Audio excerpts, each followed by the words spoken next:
شاعری عشق و عقیدت کی بنیاد پر کہی جاتی ہے، وہ برسوں پرانی بھی ہو جاتی ہے لیکن تاثیر ویسے ہی برقرار رہتی ہے۔ سرپرست جلسہ علی جناب ڈاکٹر آفاق سلیم خان صاحب نے اپنے مخصوص لب و لہجے میں نعت پاک مصطفیٰ علیہ السلام سے ہم تمامی سامعین کو نواز رہے تھے۔ رات کا ایک لمبا سفر طے کر لیا ہے۔ صدر جلسہ منبر نور پہ تشریف فرما ہے علامہ سراج احمد صاحب قبلہ۔ بادب و احترام کے ساتھ صدر جلسہ علامہ سراج احمد صاحب قبلہ کی بارگاہ میں گزارش کر رہا ہوں کہ تشریف لائیں اور اپنے معز حسنہ سے ہم تمام سامعین کو نوازیں۔ علامہ سراج احمد صاحب قبلہ آئیں گے، کچھ باتیں آپ سے نصیحت آمیز فرمائیں گے، اس کے بعد اس جلسے کو اگلے سال کے لیے ملتوی کریں گے اور آپ کو گھر جانے کی اجازت دیں گے۔ نعرے تکبیر، نعرے رسالت، علماء اہل سنت، خطبہ اہل سنت، علامہ سراج احمد صاحب قبلہ، جشن عید میلاد النبی، انجمن حبیبیہ، نعرے تکبیر، نعرے رسالت۔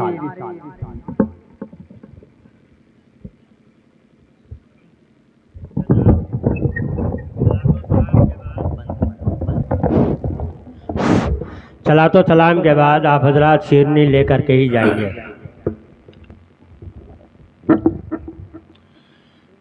سامعین اکرام، السلام علیکم ورحمۃ اللہ وبرکاتہ۔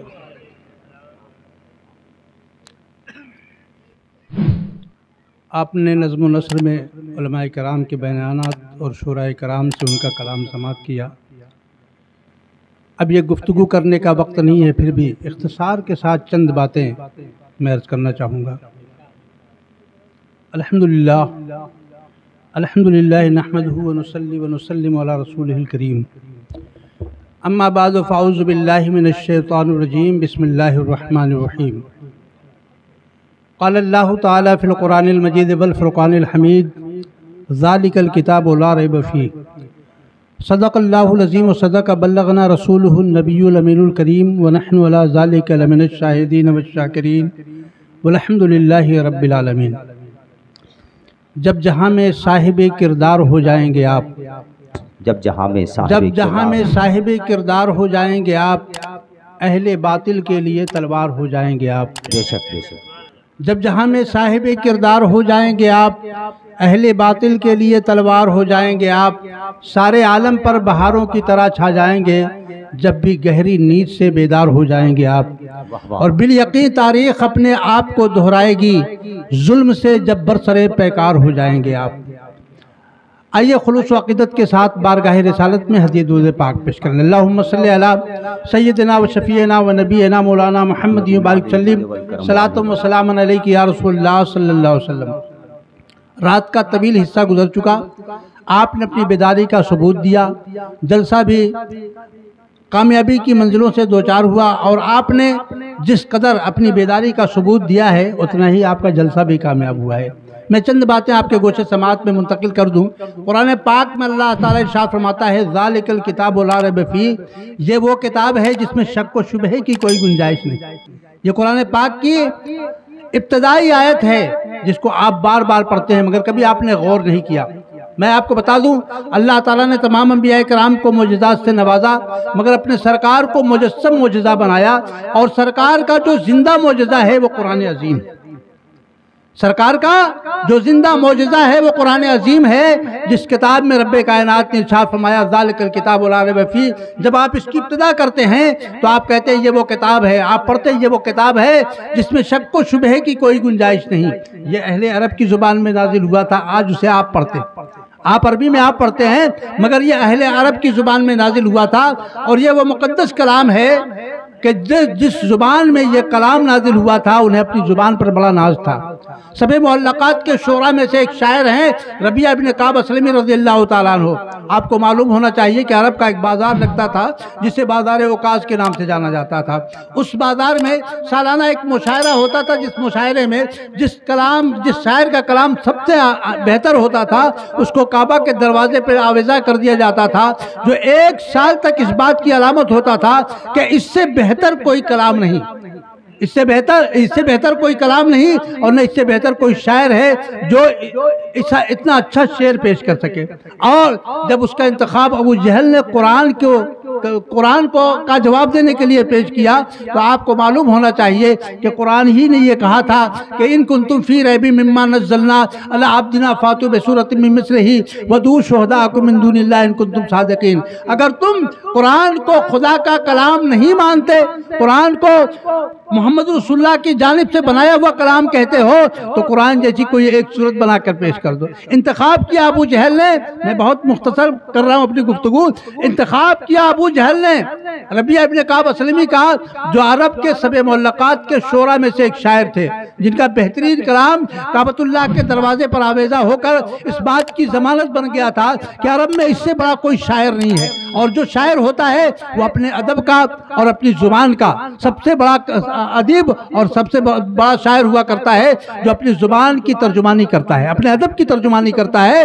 ایسے شاعر کا انتخاب کیا اور اس شاعر نے قرآن پاک کی بہت ہی مختصر آیت کریمہ کا انتخاب کیا، انا اعطیناک الکوثر فصلی لربک وانحر ان شانئک هو الابتر۔ اسی آیت کریمہ کا، اسی صورت کا انتخاب کیا اور ایک مہینہ نہیں کئی مہینے گزار دیے کہ ہم قرآن کی اس آیت کریمہ کے مثل، اس صورت کے مثل کوئی صورت بنا دیں، مگر جتنی بار اس کا موازنہ کیا تو انہیں یہ لگا کہ میں نے قرآن جیسا کلام نہیں کہا، اور آخر میں جب عاجز ہو گئے تو انہوں نے اس کے آخر میں ایک جملے کا اضافہ کیا، اور اس اضافہ کرنے کے بعد اس کو کعبہ کے دروازے پہ لٹکایا۔ آپ نے لکھا تھا انا اعطیناک الکوثر فصلی لربک وانحر ان شانئک هو الابتر۔ یہ قرآن انسان کا کلام نہیں بلکہ خدا کا کلام ہے۔ آپ نے آخر میں جو جملہ اضافہ کیا تھا ما ھذا کلام البشر، ما ھذا کلام البشر، یہ انسان کا کلام نہیں بلکہ خدا کا کلام ہے۔ ابو جہل نے کہا کہ تم کو تو قرآن کا جواب دینے کے لیے میں نے رکھا تھا اور اتنے دنوں تک تم نے محنت و مشقت کی اور قرآن کے اعجاز کا اعتراف کر لیا، کہا اب تو میں نے قرآن کو بھی مان لیا ہے اور صاحب قرآن کو بھی مان لیا ہے، میں نے کلمہ پڑھ لیا لا الہ الا اللہ محمد رسول اللہ۔ میں آپ سے عرض کرنا چاہتا ہوں مسلمانوں، یہ عظیم اور مقدس کتاب آج ہمارے گھروں میں پائی جاتی ہے، جس کا اعجاز یہ ہے کہ آپ کو پاکیزگی عطا کرتی ہے، روحانی بالغی عطا کرتی ہے، آپ کو اللہ کی معرفت عطا کرتی ہے، اس کا قرب عطا کرتی ہے، اور یہی وہ مقدس کتاب ہے جس کتاب سے ہمارے بڑے بڑے علماء کرام نے، بڑے بڑے دانشوروں نے علم المواقیت کا استخراج کیا، علم تفسیر کا استخراج کیا، علم نحو کا استخراج کیا، علم صرف کا استخراج کیا، علم نجوم کا استخراج کیا، علم عروض کا استخراج کیا، علم المواقیت کا استخراج کیا، بہت سارے علوم کا استخراج اسی قرآن مقدس سے کیا۔ عبداللہ ابن عباس جو سید المفسرین کہے جاتے ہیں، آپ فرماتے ہیں اپنے ایک کلام میں کہ لو ضاع قال بعیری لوجدتہ فی کتاب اللہ، کہ اگر میری اونٹ کی نکیل بھی کھو جائے تو میں اسے قرآن سے تلاش کر لیتا ہوں۔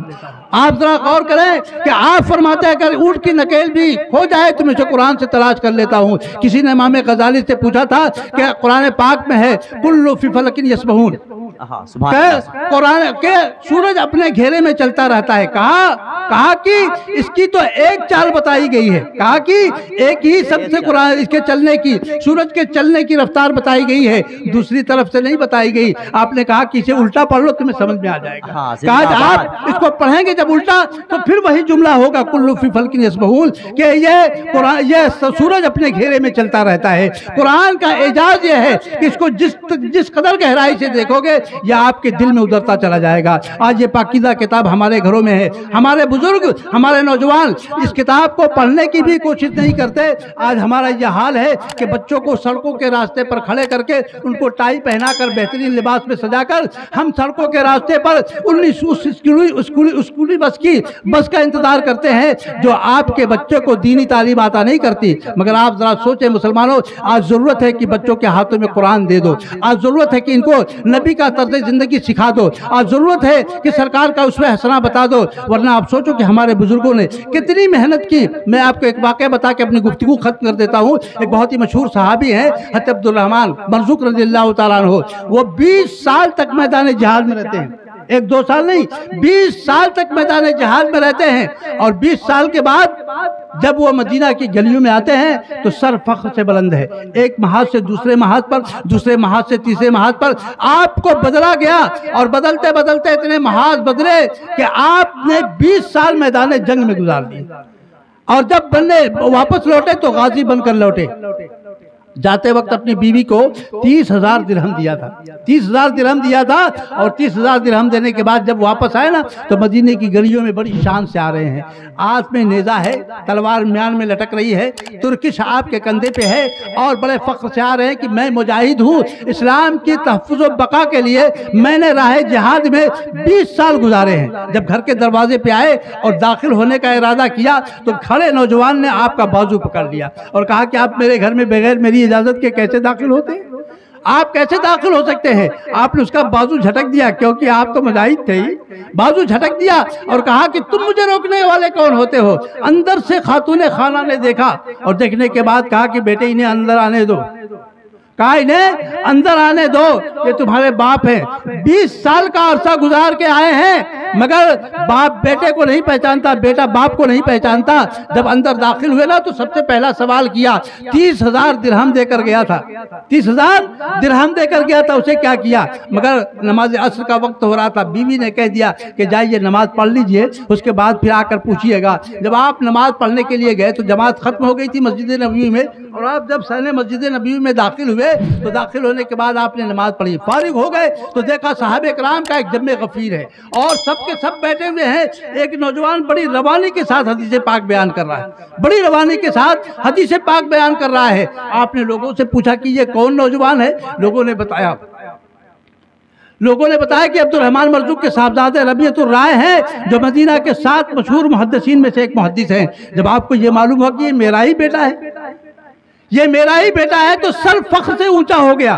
گھر آئے تو بیوی نے کہا حساب لے لو، کہا مجھے حساب کی ضرورت نہیں ہے، میں نے دیکھ لیا ہے کہ تم نے 30,000 درہم کو کہاں خرچ کیا ہے، تم نے میرے بیٹے کو سرکار کی سنتیں عطا کر دی ہیں، اس کو اللہ کے رسول کا اس میں زندگی عطا کر دیا ہے۔ یہ وہ لوگ تھے جنہوں نے اسلام کو اتنی قربانیوں تک پہنچایا ہے۔ آج ضرورت ہے، میں آپ کو ایک واقعہ بتا دوں، ہم اسی روس کی سرزمین پر، جو روس آج بکھرا ہوا ہے، جس میں بہت ساری اسلامی سلطنتیں ابھر کر سامنے آئی ہیں، اس روس نے قرآن پر پابندی عائد کر دی تھی، قرآن پر مسجدوں میں تالے لگا دیے تھے۔ میں ایک سیاح اپنے سفر کا واقعہ لکھتا ہے اور کہتا ہے کہ میں ایک محلے میں گیا اور جانے کے بعد میں نے کہا کہ ذرا مسجد کا دروازہ کھول دو، تو ایک شخص نے چابی تو لا کر دے دی مگر مسجد کا دروازہ اس نے نہیں کھولا۔ کہا میں نے کھولا دروازہ کھولنے کے بعد وضو کیا اور تنہائی میں نے اذان پڑھی۔ وہ سوچنے لگے کہ اب تو اس کی جان پر بنائے گی، کیونکہ وہاں کی پولیس اس بات کی اجازت ہی نہیں دیتی تھی کہ مسجدوں میں اذان دی جائے، مسجدوں میں اذان دی جائے۔ آپ ذرا غور کریں، میں آپ کو بتانا چاہتا ہوں، اور آپ کو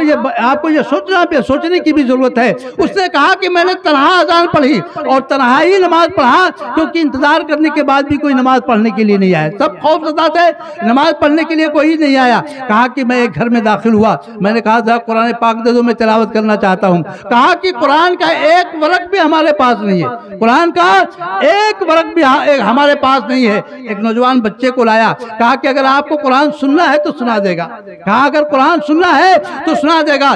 وہاں پر ہر گھر میں ہر بچہ حافظ قرآن تھا، ہر گھر میں ہر بچہ حافظ قرآن تھا۔ وہ کہتا کہ میں حیرت میں پڑ گیا کہ قرآن کے لیے رب کائنات نے فرمایا نحن نزلنا الذکر وإنا لہ لحافظون، ہم نے قرآن کو نازل کیا ہے اور اس کی حفاظت کے ذمہ دار بھی ہم ہی ہیں۔ تو قرآن کی حفاظت رب کائنات نے کی ہے۔ یہ وہ عظیم اور مقدس کتاب ہے، جو کتاب آج کے آپ کے گھروں میں پائی جاتی ہے مگر نہ ماں تلاوت کرتی ہے، نہ باپ تلاوت کرتا ہے، نہ بیٹا تلاوت کرتا ہے، نہ بچے تلاوت کرتے ہیں۔